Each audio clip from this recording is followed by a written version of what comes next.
히브리서 10장 26절과 27절 말씀, 신약성경 363페이지입니다.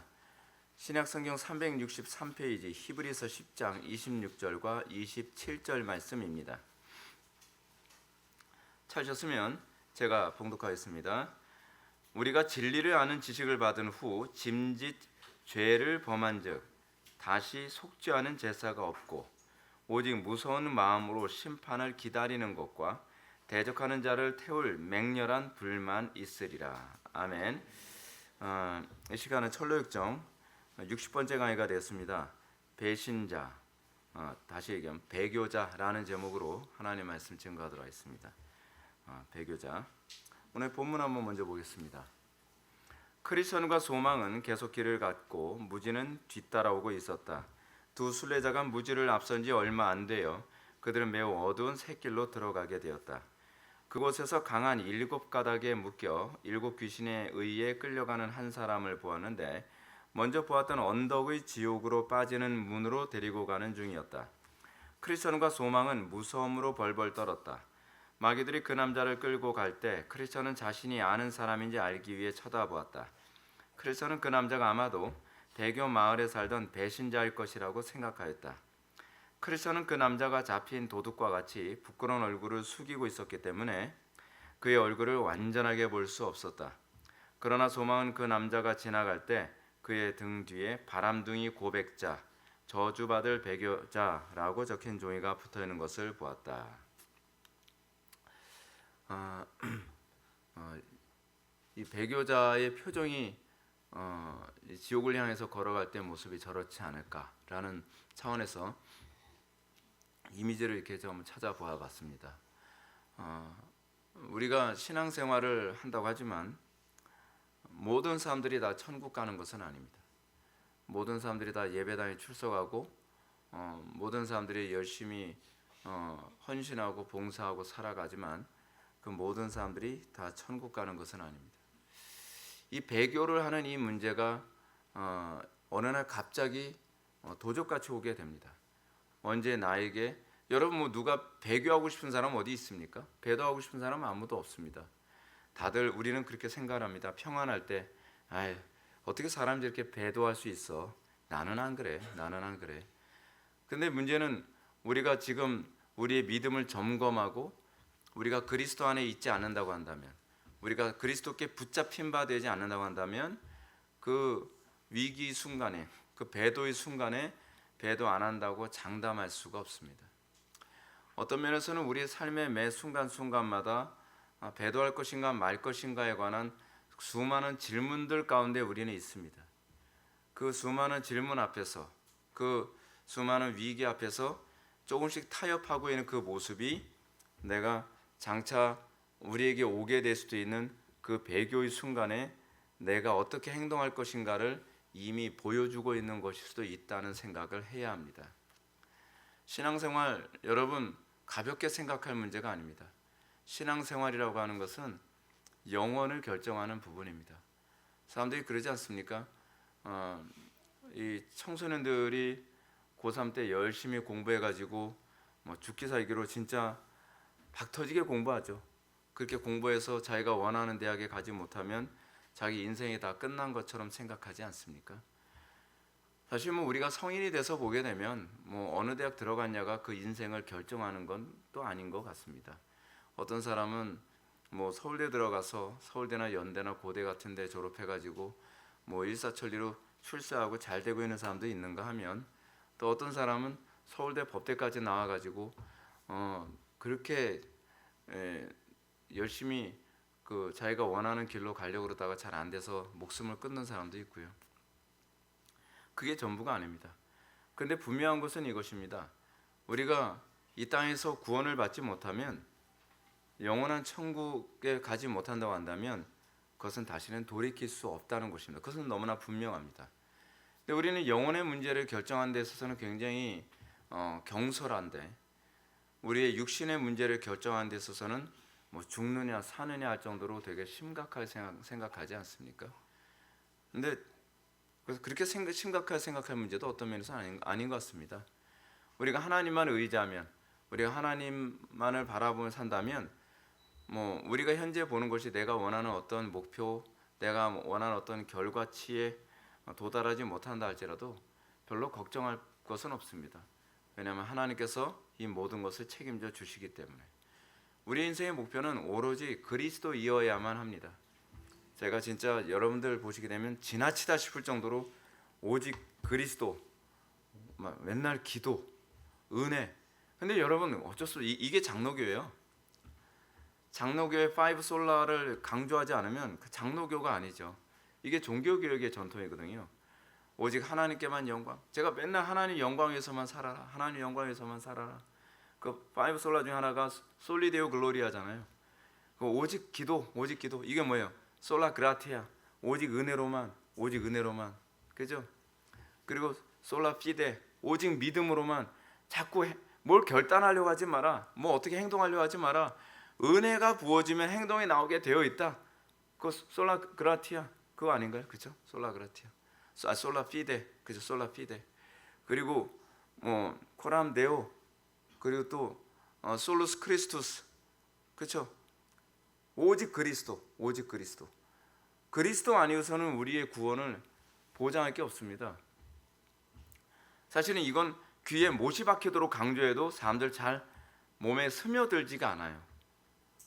항상 우리가 이것 중심대로 5 솔라에 충실하게 우리가 살아가야만 합니다. 자, 우리 히브리서 말씀 한번 볼까요? 오늘 본문 말씀 보면 우리가 진리를 아는 지식을 받은 후 짐짓 죄를 범한즉 다시 속죄하는 제사가 없고 오직 무서운 마음으로 심판을 기다리는 것과 대적하는 자를 태울 맹렬한 불만 있으리라. 히브리서 오늘 본문 이 히브리서 10장 26절부터 27절, 아니 정확히 얘기하면 31절까지일 거예요. 31절까지의 말씀이 여러분들 히브리서 6장 4절부터 나오는 말씀, 하늘의 은사를 맛보고 성령에 참여한 바 되고 그 부분 있잖아요. 한번 보시기 바랍니다. 그거하고 이렇게 서로 짝을 이루는 내용입니다. 같은 내용이에요, 사실은요. 히브리서 6장 4절, 한번 빛을 받고 하늘의 은사를 맛보고 성령에 참여한 바 되고 하나님의 선한 말씀과 내세의 능력을 맛보고도 타락한 자들은 다시 새롭게 하여 회개하게 할 수 없나니 이는 그들이 하나님의 아들을 다시 십자가에 못 박아 드러내놓고 욕되게 아니함이라. 이 부분, 그렇죠? 이 부분하고 거의 같은 내용을 또 얘기하고 있는 겁니다. 그래서 이 부분을 설명을 하려면 히브리서 6장 4절부터 몇 절까지죠? 8절까지의 말씀을 같이 우리가 묵상을 하게 되면 좀 더 선명하게 이 본문이 더 잘 보여지게 됩니다. 먼저 이 부분 봅시다. 우리가 진리를 아는 지식을 받은 후 짐짓 죄를 범한즉 다시 속죄하는 제사가 없고. 진리를 아는 지식은 뭘까요?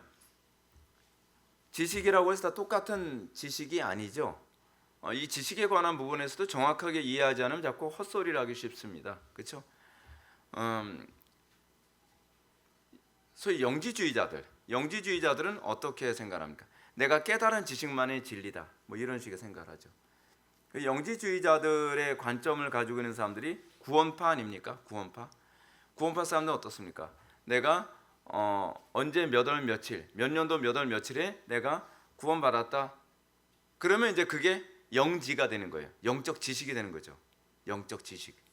이게 그노스틱, 기노스코라고 하는 헬라어에서 나온 얘기거든요. 이 영적 지식을 가지고 있으면 어떻게 해요? 그럼 구원을 받는 거예요. 그게 구원파예요. 그게 구원파. 그리고 이 영적 지식을 가지고 있다면 내가 막장으로 살아도 난 천당 간다고 생각을 해요. 자, 근데 그 영지주의가 교회 안에도 그대로 들어왔죠. 저 영적 기도 했는데요. 영적 기도 했기 때문에 난 구원의 확신이 있어요. 그 구원의 확신이라고 하는 것이 일종의 영지가 되는 거예요. 영적 지식이 되는 거예요. 구원의 확신. 근데 우리는 그런 구원의 확신이 아니에요. 우리는 내가 영적 기도를 했기 때문에 또는 내가 어떤 체험을 가지고 있기 때문에 내가 구원을 확신하는 것이 아니라 내 속에서 그리스도를 아는 지식이 있는가, 그것이 나의 삶 속에 나타나는가에 관한 문제죠. 그리스도를 아는 지식. 근데 그 아는 지식은 무엇인가? 우리가 진리를 아는 지식이라고 했을 때 그 진리, 여러분 신약에서 진리의 자리에다가 그리스도를 갖다 넣어도 크게 차이가 없습니다. 그렇죠? 왜요?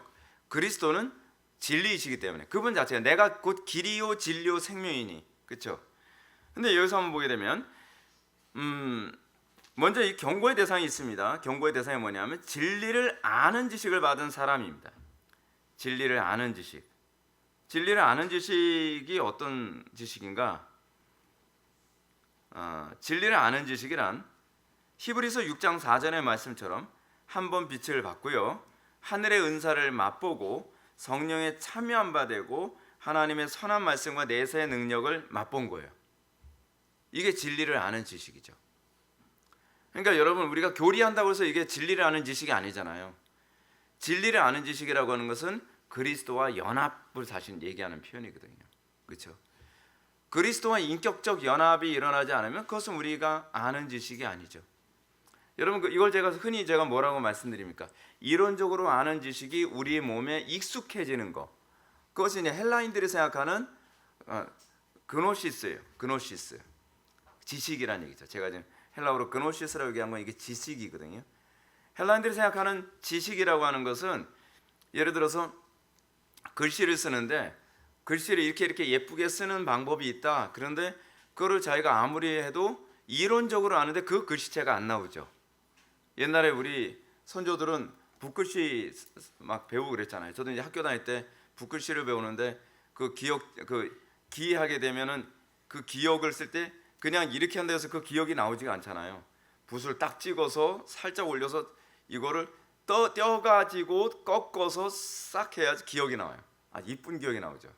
그리고 기역에 이가 나오려면 푹 찍어서 살짝 떼어서 다시 한번 쑥 내리면서 거기서 살짝 힘을 빼야 이 기역에 이가 이쁘게 딱 나오죠. 그 이론이야, 다 알죠. 근데 그거는 소위 헬라인들이 얘기하는 그노시스가 아니에요. 그러니까 기노스코가 아니에요. 기노스코라고 했을 때는 그것이 뭐예요? 그 아는 것이 내 몸에 익어져서 그것이 써지는 거죠. 그것이 기노스코죠. 그 기노스코에서 나온 말이 그 그노시스라는 개념이 나오거든요. 이게 영어식 발음이죠. 근데 이 히브리서 6장 4절이 그걸 얘기하는 거죠. 우리에게서 그 지식이 어떻게 와요? 한번 비침을 받죠. 성령의 조명을 받고 하늘의 은사, 이건 선물을 얘기하는 거거든요. 이 선물을 맛보고 성령에 참여한 바 되고, 성령에 참여한 바 됐다는 것은 그의 삶 속에 어떻게 해요? 그 성화적인 모습도 나타나는 거예요.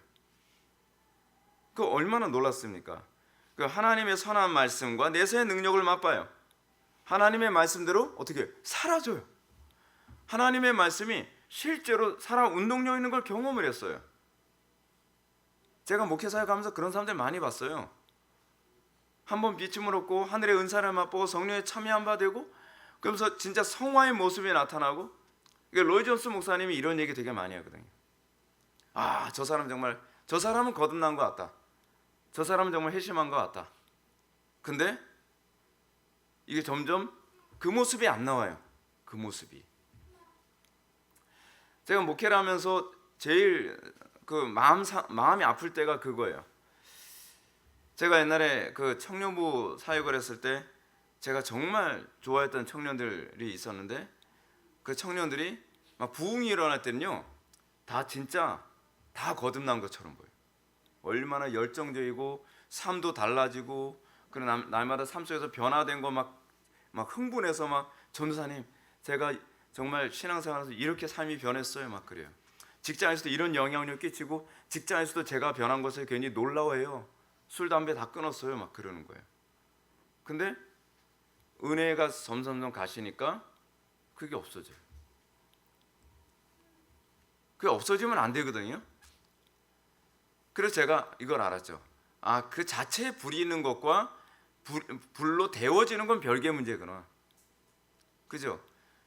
그 자체 그 속에 생명이 있을 경우에는 그것이 계속 유지가 되거든요. 외부가 아무리 추워도 안 식죠. 그렇죠? 마치 난로 안에 불덩어리가 있으면 외부가 아무리 추워도 외부를 데우지 자기가 식진 않아요. 외부의 추위에 그 온도의 영향을 안 받죠. 근데 안에 불이 없으면 어떤 현상이 나타납니까? 바깥이 뜨거우면 같이 뜨겁게 달궈져요. 근데 바깥이 식으면 같이 식어가는 거예요. 환경에 따라 사람이 달라져 가는 거예요. 그 제가 그 교회 사역을 그만둘 때쯤 됐을 때 아이들이 부정적인 차원에서 이 변화된 모습 보면서 되게 마음이 아프더라고요. 아, 쟤네들이 한참 부흥이 막 일어나고 성령께서 강력하게 역사하실 때는 정말 다 회심한 것 같았는데 한번 빛을 받고 하늘의 은사를 맛보고 성령에 참여한 바 되고 하나님의 선한 말씀과 내세의 능력을 맛봤어요. 근데 싸늘하게 식어버리는 거예요. 싸늘하게. 그렇기 때문에 히브리서 기자는 이런 두려운 배교에 빠지지 않도록 다음과 같이 가르칩니다. 어떻게 가르치죠? 23절부터 25절 말씀을 한번 보시면 이렇습니다. 또 약속하신 이는 미쁘시니 우리가 믿는 도리의 소망을 움직이지 말며 굳세게 잡고 서로 돌아보아 사랑과 선행을 격려하며 모이기를 패하는 어떤 사람들의 습관과 같이 하지 말고 오직 권하여 그날이 가까이 옴을 볼수록 더욱 그리하자 라고 이렇게 얘기합니다. 이 가르침은 약속한 이의 미쁘심이 먼저 강조되어 있습니다. 미쁘심이라는 게 무슨 얘기죠? 믿을 만한 그런 뜻이죠. 하나님은 믿을 만하시죠. 그 믿을 만하신 그분이 우리에게 뭐라고 약속하셨는가? 우리가 믿는 도리의 소망을 움직이지 말며, 그렇죠? 그 믿는 도리가 흔들리면 안 되죠. 흔들리면 안 됩니다. 여러분, 우리 신앙이 진짜인가 가짜인가?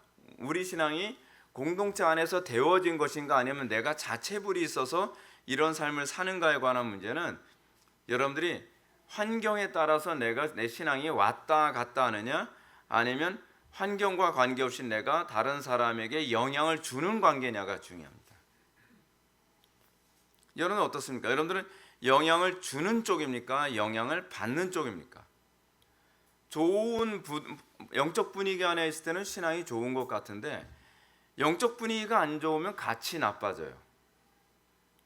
너무 외부 온도에 영향을 잘 받으면 별로 좋지가 않습니다.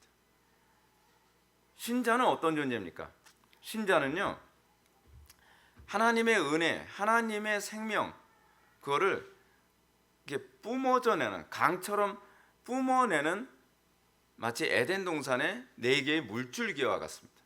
에덴 동산에서 그 물이 발원하여 4개의 물줄기를 만들어서 주변을 다 풍요롭게 만드는 것처럼 그리스도인들은요, 사막 같은 곳에서도 꽃을 피는 존재이어야 돼요.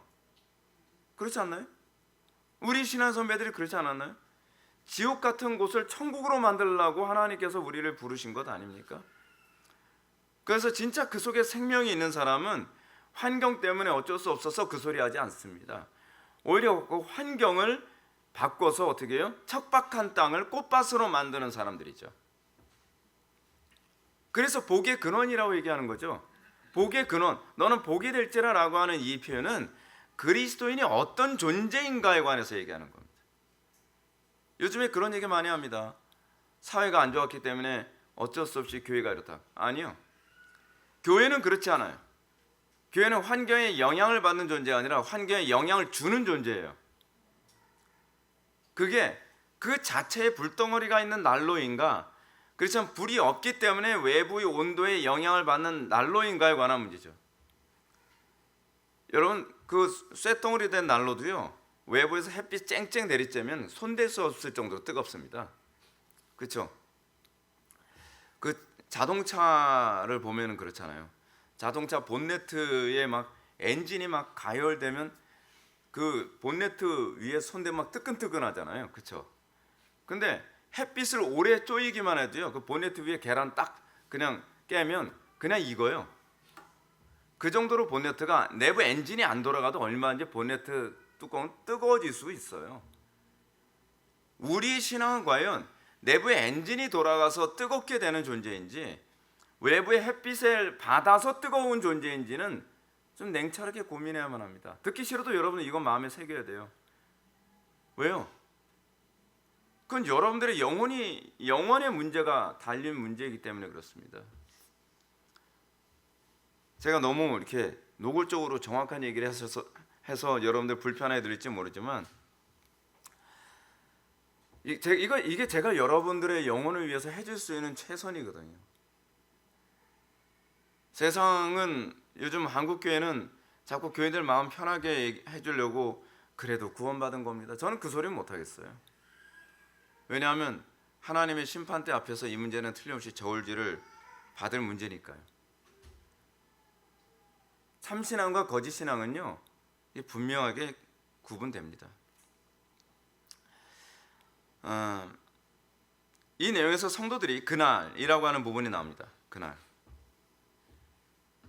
약속하신 이는 미쁘시니 우리가 믿는 도리의 소망 움직이지 말며 굳게 잡고 서로 돌아보아 뭐 이렇게 얘기하면서 그날이 가까이 오면 볼수록 더욱 그리하자 했을 때 그날은 어떤 때냐면 한편으로는 주님의 재림의 날을 얘기하고요. 또 한편은 어떤 거냐면 예루살렘 멸망의 때예요. 여러분들 지금 이 히브리서가 기록될 당시에 예루살렘 멸망의 때가 언젠지 이 사람들 몰랐거든요. 근데 예수님께서는 말씀하셨거든요. 그 예루살렘이 멸망할 거라는 걸요. 예루살렘아 예루살렘아 암탉이 새끼 병아리를 날개 아래 품으려 했던 것이 몇 번이냐. 그러나 너희가 들어오지 아니하였도다. 그런 말씀하시죠. 그래서 예수님께서 예루살렘 멸망과 관련된 예언을 마태복음 24장에서 하셨죠. 그 멸망을 보면서 예수님이 슬피 눈물 흘리시고 신약 시대의 성도들은 그 예수님의 예언을 염두에 두시고 그날이 언제쯤 오는 걸까? 그날을 미리 대비해야 되겠다 그 생각을 했겠죠. 그런데 그 징조가 자꾸 보인단 말이에요. 예수님께서 말씀하신 마태복음 24장에서 말씀하신 그 멸망에 가증한 것이 서지 못할 것에 서는 것을 보거든 이 사람들은 그 중의법으로 들었어요. 하나는 주님의 재림의 때, 또 하나는 예루살렘 회파의 때. 근데 예루살렘 회파의 때와 주님이 재림하실 그때의 모습이 사실은 일종의 예언적 개념이거든요. 그러니까 여러분 어떻습니까? 그날이 가까이 오면 가까이 올수록 뭘 해야 돼요? 예수님 말씀 붙잡아야죠. 예수님께서는 어떻게 하라 그랬어? 어떻게 하라 그랬어? 근데 여기서 이렇게 얘기하죠. 성도들의 어떻게 해요? 모이기를 피하는 어떤 사람들의 습관과 같이 하지 말고 오직 권하여 그날이 가까이 오물 벌써 어떻게 해요? 더 모이기 힘쓰라. 어떻게 해요? 성도의 교통이 식지 않도록 더욱 힘쓰라는 것입니다. 다시 한번 볼까요? 23절부터 약속하신 이는 미쁘시니 우리가 믿는 도리의 소망을 움직이지 말며 굳게 잡고 뭐예요? 먼저 믿는 도리의 소망을 굳게 잡으라는 겁니다. 주님 오실 때가 가까이 오면 가까이 올수록 뭐 하라고요? 딴짓거리 하지 말고 어디 돌아다니고 여행 다니고 세월 보내고 그러지 말고 뭐 하라는 거예요? 믿는 도리의 소망을 굳게 잡아야 돼요. 굳게 잡아야 돼요. 지금 주님 오실 때 점점 가까이 온 거 보이지 않나요? 멸망에 가증한 것이 서지 못할 곳에 섰잖아요. 서지 못할 곳이라고 하는 멸망에 가증한 것이 서지 못할 곳에 섰다고 했을 때 그 서지 못할 곳이라고 하는 것은 성전을 얘기하는 표현이었거든요. 그 신약적으로 얘기한다면 그 성전이 뭐예요? 교회죠, 교회. 교회의 그 멸망에 가증한 것, 그 우상 숭배를 얘기하는 건데 종교 통합 같은 것들이 다 그렇게 해석되어질 수 있는 요소들이죠. 그럼 어떻게 돼요? 그럼 더욱더 믿음의 도리를 움직이지 말고 굳건히 잡는 일에 힘써야 돼요. 여러분 이게 문제가 뭐냐면 그때가 딱 지나가면 후회도 소용이 없다는 거예요. 이게 정말 무서운 게 뭐냐면요. 원모 타임이 없어요. 주님 재림 딱 하고 나면 주님 한 번만 다시 합시다. 안 되는데. 한 번만요. 그게 없어요. 주님이 재림하시면 끝이에요. 주님께서 우리를 심판하시고 주님께서 우리를 시험하실 때 그거 패스 못하면 끝이에요. 대학 시험이야 재수도 있고 삼수도 있고 장수도 있고 그렇지만 하나님과의 관계 안에서는 그게 없단 말이에요. 그러니까 설교자들이 정상적인 설교자라고 한다면 이게 굉장히 긴박해야 되거든요. 성도들에게 굉장히 심각하게 얘기를 해야 돼요. 그리고 또 요구하는 게 뭐죠? 서로 돌아보아 사랑과 선행을 격려하며, 사랑과 선행을 격려해야죠. 그 선행이라는 건 도덕적인 선행뿐만 아니라 경건한 삶을 얘기하는 거죠. 다 포함을 하는 거죠. 기도 생활에 격려하고, 그리고 어려움 당할 때 격려해서 그걸 믿음으로 극복할 수 있도록 하고, 우리 계속 그래야 돼요. 그래야 돼요. 그래서 제가 말씀드리잖아요. 공동체가 살아있지 않은 상태에서는 믿음 지키기 힘들다고요. 왜냐하면 교회는 성도들의 어머니 역할을 해요. 근데 성도들의 어머니 역할을 하는 교회를 지금 굉장히 천대하고 있단 말이에요. 이 마지막 때의 특징이 그거예요. 요즘처럼 교회가 천대받는 때가 없었거든요. 교회를 오는 이유가 뭐냐면 교회에서 뭔가 이익을 얻을 게 없나, 다 그런 식이죠. 여러분 지금 미국 같은 데에서 신앙생활하는 사람들을 보게 되면은 그 대부분 한국에서 다 그 이주해 가지고 거기서 이제 신앙생활하는 사람들이잖아요. 그러면 교회에서 뭔가 얻을 거 없나, 무슨 정보 얻을 것 없나, 또는 시민권 얻는데 무슨 도움 얻을 수 있지 않나, 그런 차원에서 교회를 찾아다니는 거예요. 교회를 그런 식으로 생각하면 안 돼요. 자기의 이익의 도구로 삼는 것이 아니라 교회 자체를 어머니처럼 여길 수 있어야 된단 말이에요. 어머니라고 했을 때 일종의 고향과 같은 부분이죠. 그리고 또 뭘 얘기합니까? 모이기를 패하는 어떤 사람들의 습관같이 하지 말고 오직 권하여 그날이 가까이 올수록 더 그렇게 하라. 성경이 가르치는 바는요, 우리가 구원받고 구원의 확신이 있으면 이제 느슨하게 살아도 돼. 괜찮아. 도덕적으로 막 방탕하게 살고 그냥 막가파로 살아도, 막장으로 살아도 뭐 하나님은 워낙 신실하셔서 천당 가는 거 다 보장해 주셔. 그런 하나님이 아니에요.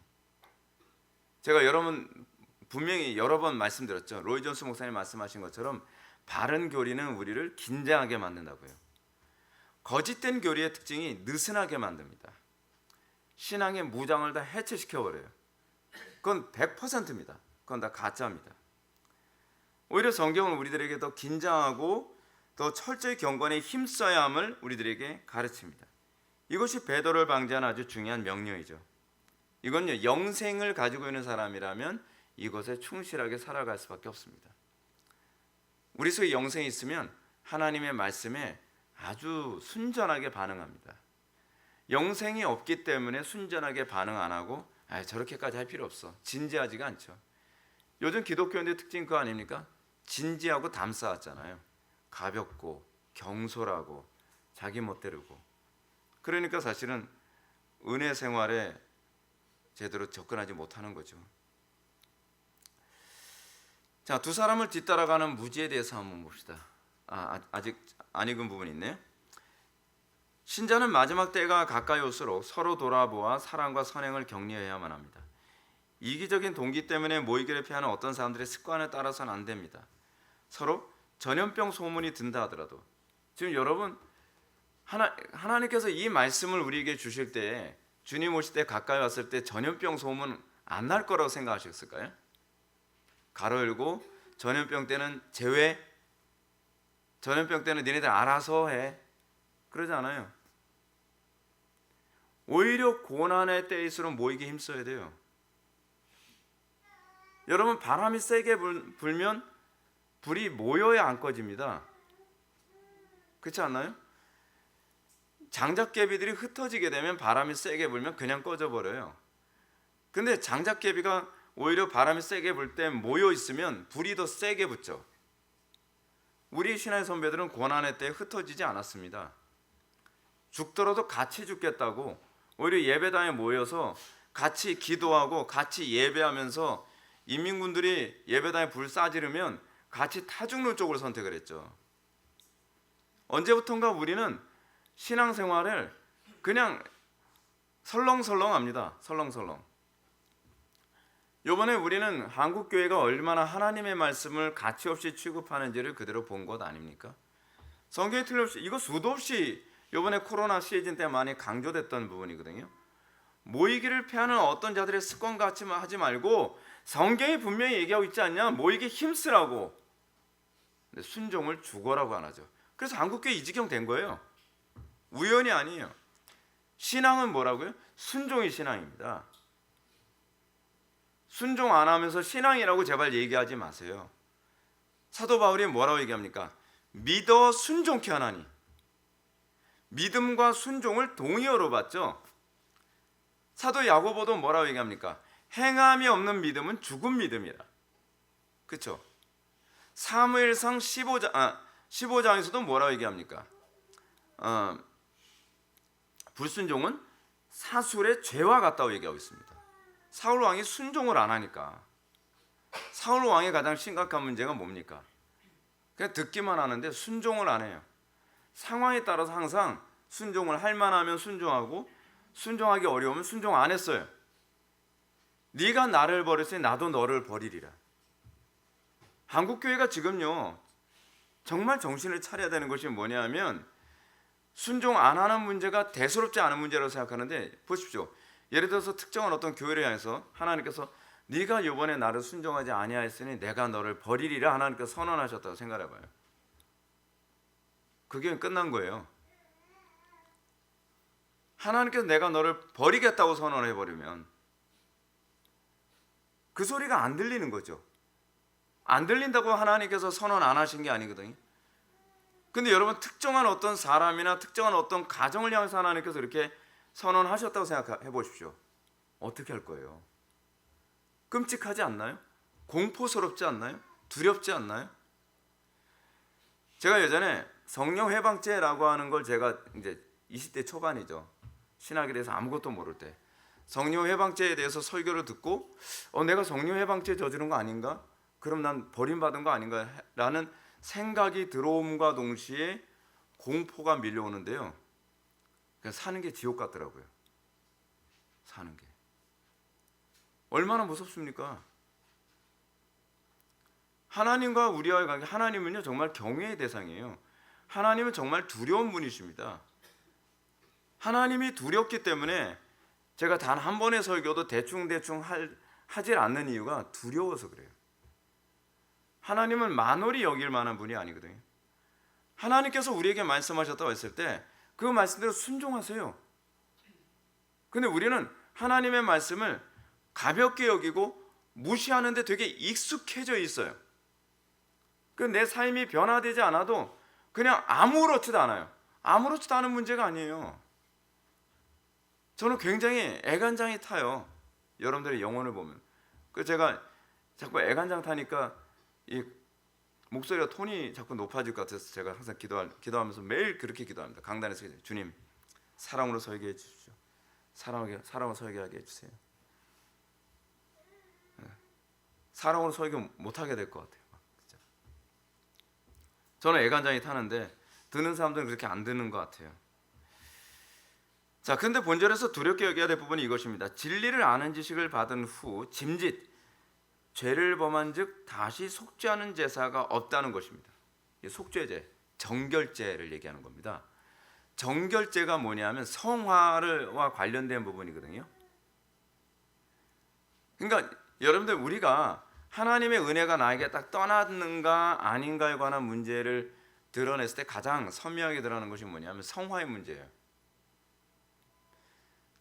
제가 속죄제는 제가 정결제라 그랬잖아요. 정결제 또는 정화제. 정화제가 뭡니까? 일종의 독소를 제거하는, 그렇죠? 우리가 하나님의 은혜 안에 거하면 우리에게서 내가 원하든 원치 않든 지속적으로 계속 나타나는 것이 뭐냐면 굳은 마음이 제해지고 부드러운 마음이 심겨지는, 날마다 내가 정화되어져서 성화되어져 가는 것이 나타나요. 성화가 안 일어나도 천국은 간다 그 생각은 머릿속에서 지워야 됩니다. 한국교회가 쓰레기처럼 가르쳤어요. 그렇게 가르치면 안 돼요. 그게 성경적인 가르침이 아니에요. 우린 자꾸 교인들이 좋아하는 얘기를 해주느라고 뭐 별로 변화 없어도 뭐 천당은 믿음으로 가는 거지 걱정할 필요 없습니다. 걱정하셔야 돼요. 그것도 아주 심각하게 걱정하셔야 돼요. 이거는 예레미야서에서 나온 것처럼 그 상처를 심상히 치료해 주는 거예요. 상처를 치료해 주는 것처럼 하면서 어떻게 해요? 몰핀 주사, 진통제만 계속 놔주는 거예요. 언제까지요? 더 이상 치료 불가능할 정도로 그 상처 부위가 썩을 때까지. 한국교회 교인들 중에서 그런 사람들 많아요. 맨날 어떤 그 교회에서 맨날 몰핀 주사만 맞고 났는데 자기의 가정과 자기의 삶이 철저히 파괴되는 거예요. 철저히 망가지고 나서 우리 교회 찾아오면 도와주려고 해도 어떻게 도와주기가 너무 힘들어요. 치료의 시기를 놓치는 사람들이 있잖아요. 물론 영적으로는 하나님께서는 능치 못할 것이 없으신데 심각한 수준까지 망가져 있는 그런 경우가 얼마나 많냔 말이에요. 근데 분명히 여러분들 이 부분은 이게 깨져야만 합니다. 내가 성화가 안 나타나도 구원은 받을 것이다. 여러분 이 생각에 빠지지 않으면요, 여러분들은 죄와 싸우지 않습니다. 여러분들이 죄와 싸우지 않는 가장 근본적인 이유는 그 느슨함 때문에 그래요. 그래도 천국은 가지. 김 목사는 좀 과장된 게 있어. 저 과장된 거 아닙니다. 이게 성경의 가르침입니다. 그래서 죄를 범한 즉이라는 말은요, 현재 분사로서 계속적으로 죄 범함을 얘기합니다. 무슨 얘기냐면 죄가 극복이 안 되는 거예요. 죄가 어떤 식으로든지 죄를 버리지 않고 뒤로 미루거나 혹은 합리화하는 태도를 얘기합니다. 성령으로 거듭나면요, 하나씩 극복이 돼요. 근데 극복이 안 되면 하나님께 극복하게 해 주세요. 힘들게 환경을 통해서 진절머리 날 정도로 어려운 환경에 처하게. 아니 왜 이런 환경? 지나고 나서 보면 나의 이 못된 성품을 고치시려고 그러셨구나. 근데 뭐가 제일 인생 편하게 사는 거예요? 기도하면서 하나님과의 관계 안에서 성령의 붙잡힘을 받아서 이렇게 되는 게 정말 인생 더 편하게 사는 방법입니다. 하나님께서 내가 간섭해 줄까? 내가 사랑의 손으로 힘들어요. 굉장히 힘듭니다. 그분은 사랑의 손인 건 사실인데요. 좀 많이 아프더라고요. 근데 이 과정이 지속되면 어떤 현상이 나타나냐면 마음이 강팍해집니다. 말씀은 심령 속에 점점 무감각해집니다. 하나님에 대한 경외심이 점점 느껴지지 않습니다. 설교를 들을 때 여러분 어떻게 들려야 돼요? 육중하게 들려야 되거든요. 하나님의 말씀이 권위 있게, 그리고 두려움으로 하나님의 말씀을 받아야 되는데 사도 바울이 그러잖아요. 데살로니가 교회를 향해서 그랬나요? 너희가 하나님의 말씀을 증거할 때 사람의 말로 듣지 아니하고 하나님의 음성으로 들었도다. 우리에게 그런 현상이 나타나야 되거든요. 데살로니가전서 2장에 나오는 거로 제가 기억하고 있는데, 근데 점점 이게 없어져요. 근데 새신자들에게는 이게 굉장히 잘 나타나거든요. 새신자들은 하나님의 말씀, 왜 새신자들이 잘 변하냐면 어린아이 같아요. 새신자들은 하나님의 말씀을 들을 때 사람의 말로 듣지 않고 하나님의 말씀으로 들으면서 굉장히 막 잘 변해요.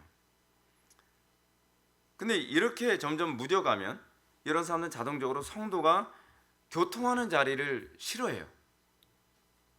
그래서 이렇게 말씀에 대해서 강팍해지고, 그리고 하나님의 말씀에 대해서 점점 무뎌지는 사람들의 특징이 뭐냐면 성도들이 모이는 자리를 자꾸 이유와 핑계를 대면 자꾸 피하려고 해요. 왜냐하면 이유가 있어서가 아니라 불편해서 그런 거예요. 교통이 안 일어나니까. 성경이 얘기하는 성도가 서로 교통하심이라고 하는 것은 친교적 관계가 아니라 그리스도 중심적 친교 관계예요. 하나님의 말씀이 서로가 공감되어짐으로써 성령 안에서 교통이 일어나는 거거든요. 근데 말씀 얘기하면 서로가 충돌이 일어나는 거예요. 난 저렇게 생각 안 하는데. 그러니까 어떻게 해요? 성도들하고 같이 있으면 불편하죠. 같이 있으면 그럼 무슨 얘기예요? 성경 얘기 안 하죠. 진리 얘기 안 하죠. 그냥 세속적인 얘기, 충돌이 일어나지 않을 부분만 대화를 하는 거예요. 그러니까 모이기를 패하는 어떤 자들의 습관처럼 하지 말라고 하는데, 그 모이기를 패하는 일을 내가 의도하든 의도하지 않든 불편하니까 자꾸 그 모임의 자리를 자꾸 피해가는 것입니다. 이 속죄하는 제사는 말씀이 심령에 각인되고 열매 맺는 것으로 나타나지만 만약 끊임없이 하나님의 말씀을 듣고 멸시한다면 그 심령을 속죄하는 제사는 더 이상 일어나지 않습니다. 그 속죄하는 제사는 말씀을 통해서 일어나는 거거든요. 우리 심령 속에서. 예수님은 이런 심령 상태에 대해서 이사야의 예언을 인용하면서 다음과 같이 경고하셨죠. 이사야의 예언이 그들에게 이루어졌으니 일러스되 너희가 듣기는 들어도 깨닫지 못할 것이요 보기는 보아도 알지 못하리라. 이 백성의 마음이 완악하여져서 그 귀는 듣기에 둔하고 눈은 감았으니 이는 눈으로 보고 귀로 듣고 마음으로 깨달아 돌이켜 내게 고침을 받을까 두려워함이라. 고침 받는 게 두려운 거예요. 저 말씀대로 살면 나 어려울 텐데, 저 말씀대로 살면 나 손해 볼 텐데, 저 말씀대로 살면 나 자존심 상할 텐데, 저 말씀대로 살면 나 사업에 지장이 있을 텐데. 그러니까 고침받기가 싫은 거예요. 정상적인 그리스도인들은 꿀송이처럼 달게 받아들이죠. 뭐요?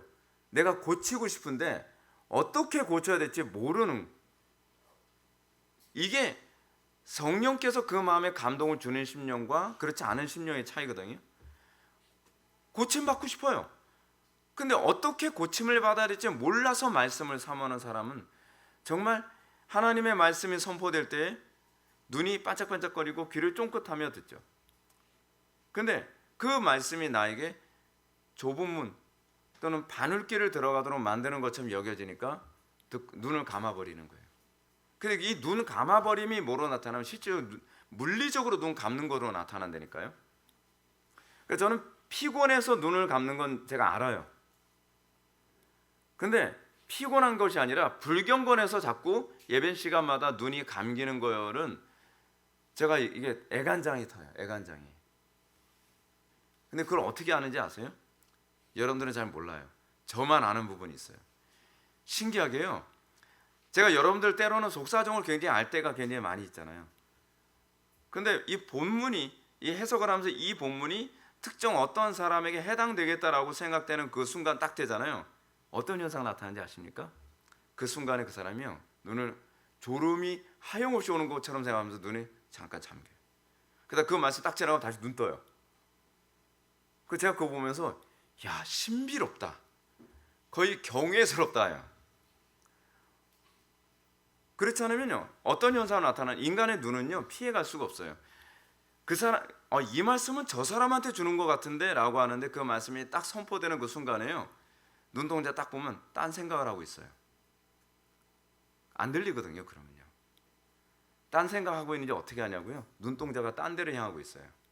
사람들은요 원래 생각을 할 때는, 다른 생각을 할 때는 이게 반사적으로 눈동자가 한 다른 각도로 이렇게 딱 움직여요.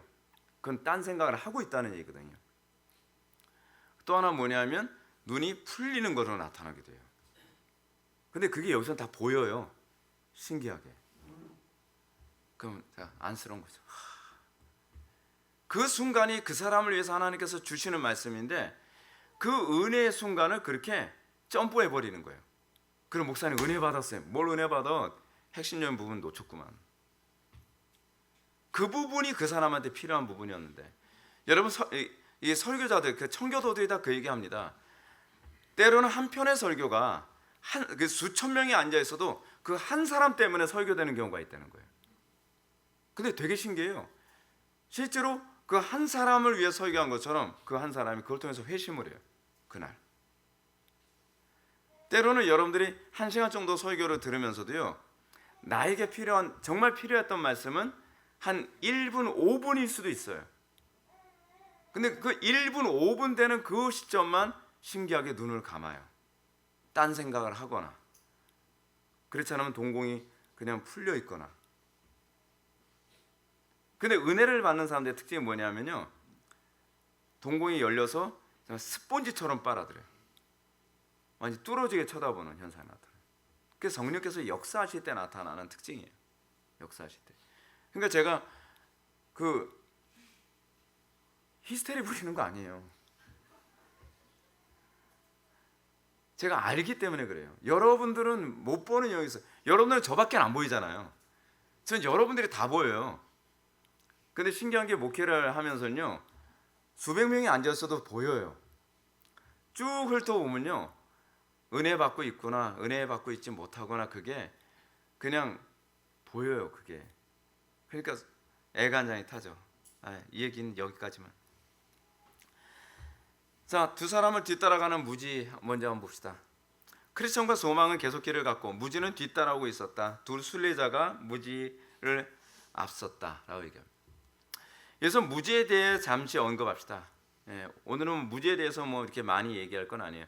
지난 시간에 무지 1이었는데 무지 2는 나중에 또 나오게 됩니다. 근데 이 무지를 지금 어떻게 표현하고 있냐면 뒤따라오고 있는 사람을 얘기해요. 순례길을 걸어가긴 걸어가요. 근데 같이 안 가요.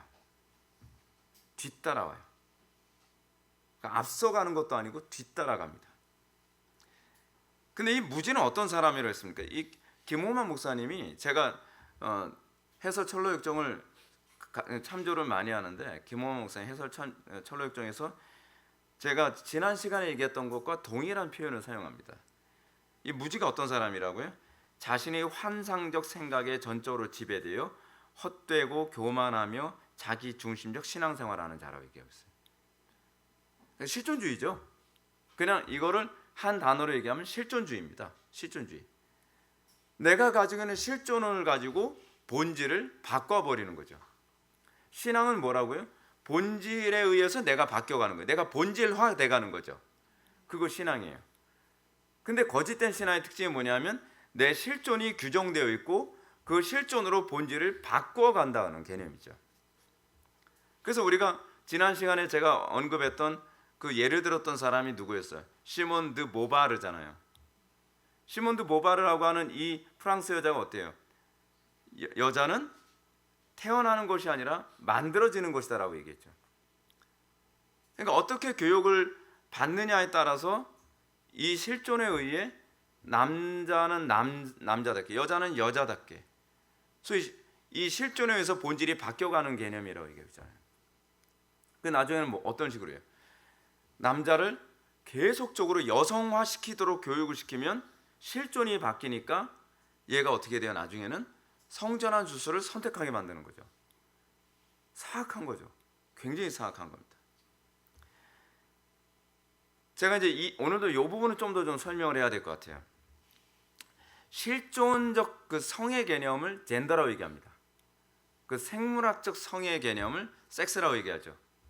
그래서 이 생물학적 성을 하나님께서 창조하셨고, 그리고 하나님께서는 생물학적 성을 우리에게 주셨음에도 불구하고 남자나 여자 같은 경우에는요, 두 개의 젠더가 다 공존해요.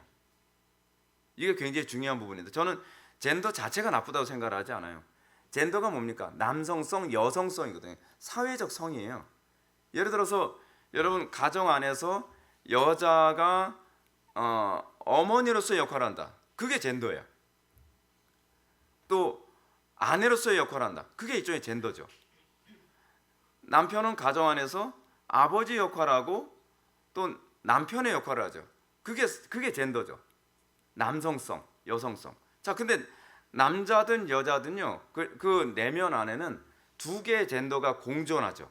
그렇죠? 근데 두 개의 젠더가 공존해야 돼요. 공존해야 되는 이유가 뭐냐면 그래야 반대쪽 성에 있는 사람을 이해할 수 있어요. 예를 들어서 제가 남성성만 있다고 생각합시다. 그럼 여성을 이해를 못하죠. 왜냐면 저는 아무리 해도 여자는 외계인이거든요. 왜냐면 내 속에 그 여성성이라는 젠더가 아예 없게 되니까 여자들이 저렇게 막 옷을 이쁘게 입고 그러면 왜 이쁘게 입지면 이해가 안 돼. 털나고 뭐 그래야지 남자 사람이라면. 네. 뭐 그렇게 생각하는 거죠. 근데 그렇지 않죠. 우리가 왜 여성의 여성성을 보면서도 좋아할 수 있고 여성의 여성성을 보면서도 공감할 수 있고 그러면서도 서로가 그러면서 이 공감대가 형성되어지는 것과 서로 공유가 가능한 게 뭐냐면 이 두 개의 성을 다 가지고 있기 때문에 그래요. 근데 남자는 남성성이 강한 것이고 여자는 여성성이 강한 거죠. 가정 안에서 이 부분을 균형을 잡아주는 거예요. 남자에게 그러니까 남자도요, 젠더와 섹스가 서로 이 일관성이 있을 때 거기에 혼란이 없어져요. 왜냐하면 자기 성 정체성이 신체적 성 정체성과 정서적 성 정체성이 이게 일관성이 있으니까 혼란이 덜해지죠. 근데 그러는 가운데서도 남성에게 있어서 여성적 젠더 의식이 있으니까 어떻게 해요? 여성에게 공감하고 같이 눈물을 흘려주고 그냥 같이 친해질 수 있는 거죠. 근데 거기서 하나의 성을, 남성성을 혐오로 여기고 하나의 성만을 그걸 이데올로기화 시켜버리면 사람을 괴물로 만드는 거예요. 이것이 균형이 잡혀야 되는 거거든요. 근데 실존주의는 어렸을 때부터 어떻게 해요? 남자애들을 계속 여성성을 가르쳐야 돼요. 여성성. 그래서 요즘에 뭐 무슨 얘기까지 나옵니까? 뭐 성감수성을 뭐 어쩌고 저쩌고 그러잖아요. 성감수성은요, 여자들도 배워야 돼요. 여자들은 남자들에 대한 성감수성을 알아야 되고 남자들은 여자의 성감수성을 알아서 서로가 이 부분을 침범하지 않으면서 조화 이루는 법을 가르쳐야죠. 어떻게 여성의 성감수성만 배워야 된다고 얘기합니까? 그러니까 이게 굉장히 이걸 이데올로기화해서 문제예요. 그래서 젠더주의가 문제지 젠더 자체가 문제는 아니라고 저는 생각해요. 그러니까 이런 사람들의 특징이 무엇입니까? 이 실존주의에 빠진 사람들의 특징이 뭐냐면 자기 기만에 빠져서 도무지 겸손하게 배우려 하지 않습니다. 급진적 페미니스트들에게도 문제가 그거 아닌가요? 남성에 대한 존중이라는 게 없잖아요. 그렇죠? 왜냐하면 남성도 사실은 존중하고 배워야 되는 영역이거든요. 남자도 여자의 젠더성에 관해서 배워야 되는 것처럼 여자도 남성의 젠더성에 관해서 배우고 존중해주는 법을 배워야 돼요. 근데 실존주의에 빠지면 이 하나만을 절대시화되는 거죠. 왜냐하면 실존이 나를 만든다고 생각하니까. 근데 사실은 그게 아니죠. 본질이 나를 만드는 거죠. 남자로 태어났으면 그 남자의 본질에 그 실존을 맞춰가는 거죠. 근데 문제는 가정에서 자녀를 교육 안 하잖아요. 요즘에요. 위탁을 시켜버리잖아요. 게다가 요즘 그 양부모의 부모로부터 영향을 받지 못. 남자들은 밖에 나서 맨날 돈만 벌고 여자는 집에만 있는 집안 있지도 여자도 요즘 밖에 나서 돈 벌고 애들은 어린이집이나 유치원에 보내서 성 정체성을 배울 기회도 없는데 어떻게 해요? 유치원에서 젠더 교육 계속 시키니까 애들이 어떤 생물학적 성과 그리고 심리적 성인, 이 사회학적 성인, 이 젠더와 충돌을 일으키면서 애들이 돌아버리는 거예요. 사실은 사람의 정서를 가장 깊이 있게 만질 수 있는 건요, 성이거든요.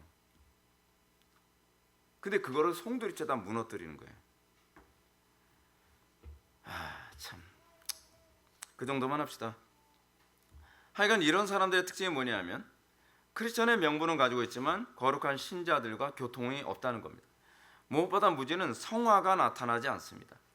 말만 무성하고 다른 사람들에게 자신의 성화된 것처럼 합리화할 뿐이죠. 성화된 것처럼 합리화합니다. 사실은 하나도 성화되지 않았는데 다른 사람들에게 성화된 것처럼 이렇게 얘기해요. 소시오패스 같은 그런 모습이죠. 실제로 실존주의에 완전히 빠진 사람들은 소시오패스들이 많습니다. 요즘 우리나라 사회에 소시오패스가 많은 이유가 뭐냐면 이 실존주의 때문에 그래요. 이 사고가 이원화가 돼버리는 겁니다. 정신병자를 만들고 있는 거죠. 그래서 전에 사르트르였나 칼 야스퍼스였나 제가 헷갈리는데 그렇게 얘기하잖아요. 실존주의란 무엇이냐? 내가 차를 몰고 가다가 할머니가 비 맞고 있으면 아이고 할머니 비 맞고 계신데 차에 타시죠. 태울 수도 있고 할머니가 그 비 맞고 있는데 지나가면 그냥 차로 치고 그냥 갈 수도 있고 무엇이 선이냐 무엇이 악이냐에 관한 문제가 아니라 이것이 나의 실존을 증명하는 것뿐이다. 여기에다 어떻게 선과 악을 갖다 붙여? 이렇게 얘기하는 거죠. 그러니까 정신병자예요. 자, 일곱 귀신에 끌려간 한 사람에 대해서 한번 봅시다. 그들은 매우 어려운 샛길로 들어가게 되었습니다. 그곳에서 강한 7가닥에 묶여 7 귀신에 의해 끌려가는 한 사람을 보았는데 먼저 보았던 언덕의 지옥으로 빠지는 문으로 데리고 가는 중이었다고 합니다.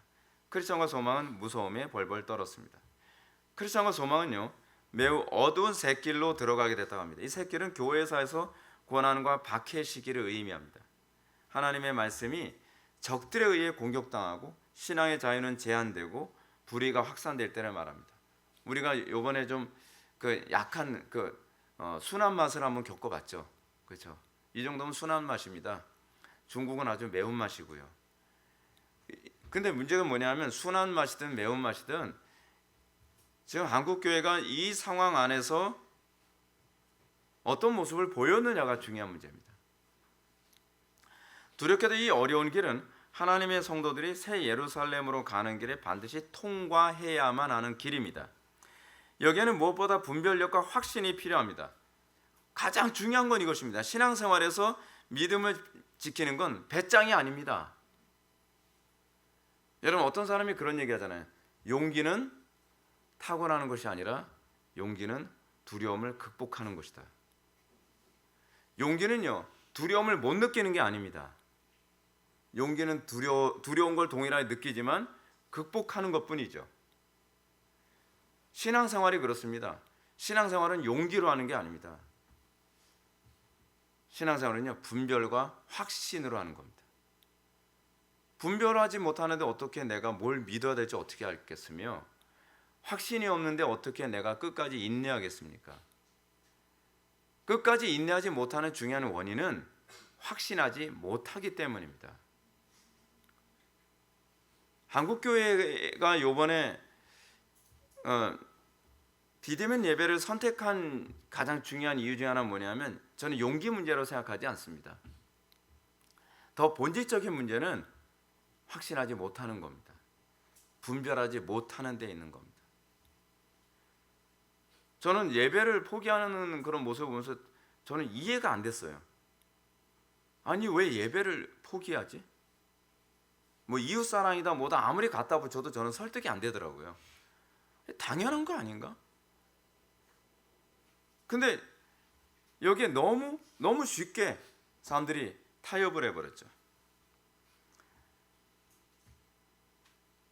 분명한 건 이겁니다. 성도들의 관점에 있어서는 성도들도 다르지 않습니다. 목사님들도 분별력과 확신이 있어야 되지만 성도님들도 분별력과 확신이 없으면 분별하는 목회자를 따라서 끝까지 인내할 수 없고 그 목회자의 인도를 따를 수 없습니다. 그렇지 않나요? 저 목사를 따라가는 게 맞나 틀리나를 확신을 못하는데 어떻게 인내할 수 있고 어떻게 끝까지 따라갈 수 있겠어요? 분별하지 못하면 목회자 못 따라가요. 목회자가 가는, 여러분 이건 목회자의 관계성 문제도 아니더라고요. 제가 보니까 여러분들이 저를 좋아하나 싫어하느냐고 하는 문제가 아니에요. 여러분들이 저를 좋아하든 싫어하든 그것과 관계없이 여러분들이 분별력이 있으면 따라오는 거고 분별력이 없으면 못 따라오는 겁니다. 따라오려고 해도 따라올 수가 없어요. 왜냐하면 아무리 봐도 못 믿겠거든요. 아, 이번에 목사님이 틀린 것 같아. 그렇게 보이는 거죠. 이번에 목사님 틀린 것 같아요. 제가 20년을 겪었습니다. 20년 수도 없이 수많은 일을 겪는데 매번 이번에 목사님 틀린 것 같아요. 난 아무리 봐도 난 안 틀린 것 같은데, 이게 성경적으로 맞는 것 같은데. 제가 부교육자 생활하면서도 그런 일을 얼마나 많이 겪었는지 모릅니다. 제가 부교육자 생활할 때도 이 예배 문제 때문에 제가 몰매 맞아 죽을 뻔했는데 그쪽 교회에서도 그거였거든요. 청년부 예배를 포기하고 바자회 때 바자회를 도와줘야 된다는 거예요. 근데 다른 전사님들은 당연한 거 아니야? 그러는 거예요. 제가 부임해서 왔는데 별로 아직 친해지지도 않은 전사님들하고 관계에서 저는 예배의 타협은 있을 수 없다고 생각했거든요. 당연히 안 되지. 근데 그것 때문에 장로님들하고도 완전히 등 돌리고 안수 집사님들하고도 완전히 등 돌리고 교회 중직들하고 다 등 돌렸어요. 온갖 쌍소리 다 듣고 협박도 듣고 매년 받아야 하는 그 해만 되면 항상 인상 불키고 그래야 되는 거죠. 그 저보고 왜 이렇게 고집이 세네요?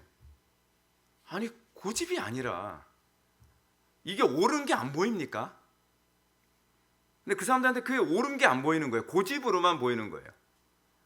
아니 고집이 아니라 이게 옳기 때문이라고, 성경이 그렇게 가르치기 때문이라고. 이 양반 고집 무지 세네. 분별이 안 되는 거예요. 분별이, 확신이 없는 거예요. 그러니까 믿음을 못 지키는 거죠. 요번에 우리나라에서 있었던 이 문제는요, 매운맛도 아니기 때문에 이건 약과입니다. 그래서 제가 우려되는 게 뭐냐면, 매운맛 좀 보게 되면 야, 교회 떠날 사람 부지기수겠다. 이 순한 맛에도 지금 뭐 1만 교회가 문을 닫고 12,000교회라고도 얘기를 해요.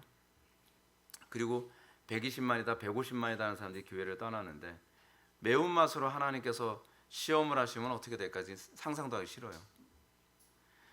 성도들이 계속 진리를 붙잡고 있을 때 더욱 거센 반대와 핍박을 받고 더 나아가 목숨을 잃기도 합니다. 이런 과정에서 혼란을 느낀 사람들은 배교합니다. 배교하죠. 배교하는 자들은 평안한 시절은 다 믿음이 있는 것처럼 보이지만 그 심령 속에 진리를 분별하는 눈과 사망을 이기는 생명력이 없기 때문에 끝까지 목자의 인도를 따를 수 없는 거죠. 목사도 사실은 목자장을 따르는 거거든요. 내 판단력을 따르는 것이 아니라, 저도 목자장이신 그리스도를 따르는 것이고 성도들도 목자를 따름으로써 그리스도의 뒤를 따르는 거거든요. 그러니까 여러분들도 확신과 분별력이 있어야 되는 것이고 저만 있어야 되는 문제가 아닌 것이죠. 그래서 강한 7가닥에 묶여 7귀신에 끌려가는 장면은 반복적으로 배교의 삶을 습관적으로 살아간 사람들이 얼마나 돌이키기 어려운지를 보여줍니다. 그 배교의 삶을 살아간다고 했을 때 여러분들이 막 뭐 기독교를 뭐 안 믿겠다 뭐 그 정도로 생각을 하는데, 그 문제가 아니라 삶의 매 순간순간마다 크고 작은 일들이에요. 하나님의 말씀을 적당히 타협하고 하나님의 말씀을 듣고 순종하지 않는 그런 삶이 그냥 배교의 삶으로서 표면적으로 드러나지 않았을 뿐이에요. 우리는 우리의 삶 속에서 어떻습니까? 날마다 사도 바울처럼 믿음의 선한 싸움을 합니까? 배교하지 않기 위한 선한 싸움. 그것이 막 처절하게 뭐 목숨 걸고 뭐 그런 문제가 아니라 일상의 삶 속에서요. 설교를 듣고 나서 그 말씀 앞에서 내가 이 말씀을 내가 배교하지 않아야지, 그런 차원으로 우리가 말씀대로 살기 위한 이 처절한 씨름을 하란 말이에요. 적당히 직장과 가정에서 여러 가지 이유와 핑계를 들이대면서 이 적당히 타협하면요, 고난의 때 여러분 갑자기 믿음 좋아지지 않습니다. 그렇잖아요. 예를 들어서 권투 선수가 맨날 훈련은 게을리하면서 평소에 맨날 그 관장에, 권투는 굉장히 힘든 운동이거든요. 너무 힘든 운동이니까 관장이 하라 그러면 네 알았어요. 그래서 관장 안 보면 막 장난치고 뭐하고 하다가 그러면서 시합 때 할 수 있어. Yes I can. 적극적 사고방식, 적극적 사고방식인지 궁극적 사고방식인지, 그래서 여러분 링 위에 딱 서면은 그게 되냐고요. 갑자기 어떤 실력 나오는 게 아니에요. 평소에 쌓인 대로 나오는 거예요. 정직한 거죠. 이상하다, 난 요번에 틀림없이 이긴다고 난 확신을 했는데 그렇게 되는 게 아니거든요. 실제로 내 속에 믿음이 있는 것과 믿음이 있는 척하는 건 별개 문제죠. 실제로 믿음이 있는 건 실제 현실의 삶 속에서 이미 그게 실체가 다 드러나죠. 일상의 삶 속에서. 이 말씀은 더러운 귀신이 성령의 능력으로 쫓겨난 후에 죄인이 회개하지 않을 경우 저보다도 악한 귀신 7을 데리고 들어가서 거하나니 그 사람이 나중 형편이 전보다도 심하게 되었느니라 라고 하는 이 예수님의 말씀, 이 마태복음 12장에 나오는 이 말씀을 염두에 둔 것이죠. 이런 사실 때문에 주님은 38년 된 병자를 치료하신 후에 뭐라고 얘기합니까? 더 심한 것이 생기지 않게 다시는 죄를 범하지 말라라고 얘기합니다. 치료받았으니까 이젠 막 살아도 돼. 그러지 않죠. 성경은 일관성 있게 계속 그래요. 구원받았으면 그 다음부터는 더 잘 살아야 돼, 이 얘기죠. 치료받았으니까 이제는 막 살아도 돼가 아니라 어떻게 해요? 더 심한 것이 생기지 않게 다시는 죄를 범하지 말라고 요구하시죠. 여러분들이 구원을 받았으면, 은혜를 받았으면 그 다음부터는 더 온전히 경건하게 사는 그런 삶으로 가야죠. 세상 사람들과 구별된 삶을 살아가기 위해서 씨름하는 삶이 나와야죠. 은혜 받는 것 중요합니다. 그러나 그 못지않게 중요한 것은 마음이 굳어지지 않도록 끊임없이 그 은혜의 상태를 계속 유지하는 것입니다.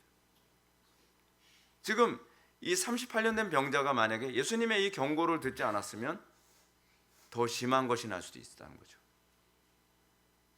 우리가 하나님의 은혜를 받고 나서 새로운 삶을 살게 되었는데 이 경고를 받아들이지 않아서 다시 옛적 불경건과 그 죄악된 삶을 살아가면 그 이전보다 더 악해질 수 있어요. 좀 많이 봤어요. 아무리 권면해도 듣질 않아요. 근데 이 사람들이 어떤 사람이 불신자가 아니에요. 하늘의 은사를 맛보고 성령에 참여한 바 되고 믿게 된 사람들이에요. 은혜를 받았던 사람들이에요. 근데 어떻게 해요? 불경건한 삶을 계속 살아가요. 왜 한국교회가 뭘 잘못하고 있는지 아십니까? 은혜 받은 사람들한테 막 살아도 돼, 괜찮아. 뭐 대놓고 막 살아도 돼 그렇게 얘기는 안 하죠. 여러분의 행동이 구원받는데 지장 없어 라고 얘기하는 게 그거 유도하는 거 아니에요? 근데 그 사람들이 안 믿는 사람들보다 더 악해요. 실제로 그런 사람들이 굉장히 많이 있잖아요. 안 믿는 사람들이 그런 얘기합니다. 예수 믿는 놈들이 안 믿는 사람들보다 더 나쁘더라. 근데 그럴 수밖에 없어요. 그거 성경적인 거예요. 그럴 수밖에 없습니다. 왜냐하면 이런 거하고 똑같아요. 흙이요, 애시당초부터 물기가 없었으면 이게 쉽게 잘 파이죠. 근데 그 흙에 물을 붓고 굳으면 이건 대책이 없어요. 그런 식이에요.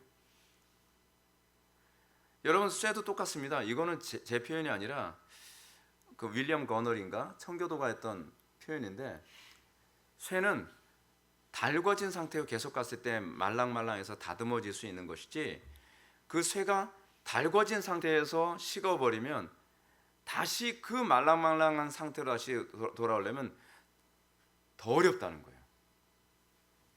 사람의 심령이 그래요. 사람의 심령이 은혜의 가치를 알아야 돼요. 근데 은혜의 가치를 너무 몰라요. 은혜 받고서 점점 내 마음이 돌처럼 굳어져 가고 있는데 그거를 그냥 방치시켜 놔요. 점점 내 심령이 식어가고 있는데, 점점 단단해져 가고 있는데, 이게 얼마나 무서운지, 일곱 귀신이 붙잡고 있는 것처럼 어렵다는 얘기예요. 이게 일곱 마리의 귀신이 들어갔다는 얘기가 아니라. 근데 이런 사람들 어떻습니까? 이런 사람들은 말씀을 멸시하는 것이 습관화된 사람들입니다. 그래서 설교자의 훈계를 받지 아니함으로 말미암아 죽죠. 심히 미련함으로 말미암아 혼미하게 됩니다. 아무리 지혜를 얘기해줘도 미련해져서 지혜의 말을 귀담아 듣질 않아요. 여러분들 제가 목회하면서 그런 거 많이 봤을 거예요. 저렇게 살면 안 되는데 제가 권면해도 귀담아 듣지 않아요. 고집이 너무 세져가지고. 고집이. 훈계를 받지 않아요. 왜냐하면 당신보다 내가 더 판단이 옳아라고 그렇게 생각을 이미 그렇게 돼버렸는데. 근데 분별력은 제가 여러분들보다 조금 더 좋습니다. 근데 그걸 인정을 안 해요. 그거 왜 그러냐면 하나님께서 목사한테 부어준 은사적인 부분이거든요. 제가 잘났기 때문이 아니라. 근데 이 모습을 본 두 사람은 무서움으로 벌벌 떨었다고 합니다. 이는 참된 신자는 넘어지는 자를 정죄하거나 기뻐하기보다, 또는 손가락질하기보다 그들의 넘어짐을 보고 자신도 넘어질까 두려워한다는 사실을 보여줍니다. 잠언은 이렇게 얘기합니다. 내 원수가 넘어질 때 즐거워하지 말며 그가 엎드러질 때의 마음에 기뻐하지 말라. 여호와께서 이것을 보시고 기뻐하지 아니하사 그의 진노를 그에게서 옮길까 두려우니라. 바울은 또 얘기합니다. 그런즉 선줄로 생각하는 자는 넘어질까 조심하라. 자, 그럼 이 배신자의 정체를 한번 봅시다. 마귀들이 그 남자를 끌고 갈 때 크리스찬은 자신이 아는 사람인지 알기 위해 쳐다보았다. 크리스찬은 그 남자가 아마도 배교 마을에 살던 배신자일 것이라 생각했다. 크리스찬은 그 남자가 잡힌 도둑과 같이 부끄러운 얼굴을 숙이고 있었기 때문에 그의 얼굴을 완전하게 볼 수 없었다. 그러나 소망은 그 남자가 지나갈 때 그의 등 뒤에 바람둥이 고백자, 저주받을 배교자라고 적힌 종이가 붙어있는 것을 보았다. 배신자는 하나님의 말씀에 대한 가르침에 어느 정도 동의하는 사람이었습니다. 그러나 그는 삶 속에서 그리스도와 교제하는 흔적이 없습니다. 그의 등 뒤에 바람둥이 고백자, 저주받을 배교자라고 적힌 종이는 그의 삶이 예수 그리스도만 바라보는 삶이 아니라 일상의 삶 속에서 말씀을 마음에 새기지 않고 세상을 바라보는 삶이었음을 보여줍니다. 사실은 그런 거잖아요. 사랑하는 배우자를 두지 않고 다른 이성에게 마음을 항상 두고 살아가는, 요즘에 그런 부부도 되게 많다 그러잖아요. 애인 따로, 배우자 따로. 제가 호주 갔다가 그 얘기 듣고 즐거워버렸어요. 교인들 중에서 애인 따로, 배우자 따로인 사람들이 많대요. 애인 없으면 애인을 소개시켜줘요, 교회에서요. 아니 무슨 이런 황당한 시츄에이션이 다 있어요. 제가 그때 얘기 듣기로는 권사님이 아이고 내가 애인 한 명 소개시켜줄까?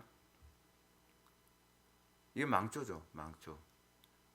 근데 이게 우리의 삶 속에서 영적으로도 그렇다니까요. 애인은 뭐예요? 돈은 애인이고 하나님은 물주고, 그렇죠? 명예는 애인이고 하나님은 집주인이고, 뭐 이런 식이 돼버리는 거예요.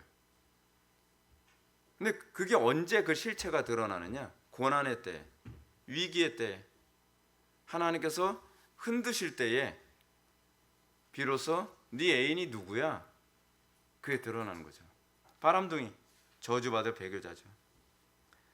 우리가 이 땅을 살아가면서 우리가 과연 사랑하는 대상은 누구인가에 관해서 정말 냉정하게 여러분 살펴봐야 되고요. 언제 하나님께서 우리를 또 퀴즈하시고 언제 하나님께서 우리를 시험하실지 모릅니다. 그때 넘어지지 않는다고 여러분들 장담할 수 있겠습니까? 아무도 장담 못합니다. 항상 하나님과의 관계 안에서 성실한 사람만이 그럴 때 더 그리스도를 붙들고 가까워질 것입니다. 사랑하는 성도 여러분, 주님 오실 날 멀지 않았습니다. 더 인내하시고 더 그리스도를 바라보시고 믿음의 선한 싸움에서 여러분들 낙오되지 마시고 하나님만 바라보는 저와 여러분들 되기를 주님의 이름으로 축원합니다. 기도하시겠습니다. 사랑이 많으신 하나님, 우리가 이 배도자에 대해서 오늘 살펴보면서 우리가 날마다 사랑하고 우리가 날마다 기뻐하는 것이 무엇인지를 다시 한번 뒤돌아보게 됩니다. 우리에게 진지함과 신중한 마음 허락해 주셔서 우리가 이 가르침을 귓전으로 넘기지 않게 하여 주시고 우리의 삶 속에 날마다 주님과 교통하고 날마다 변화된 삶이 있는지를 뒤돌아보며 날마다 주님 오실 날만을 바라보며 승리하며 살아가게 하여 주옵소서. 예수님의 거룩하신 이름으로 기도하옵나이다. 아멘.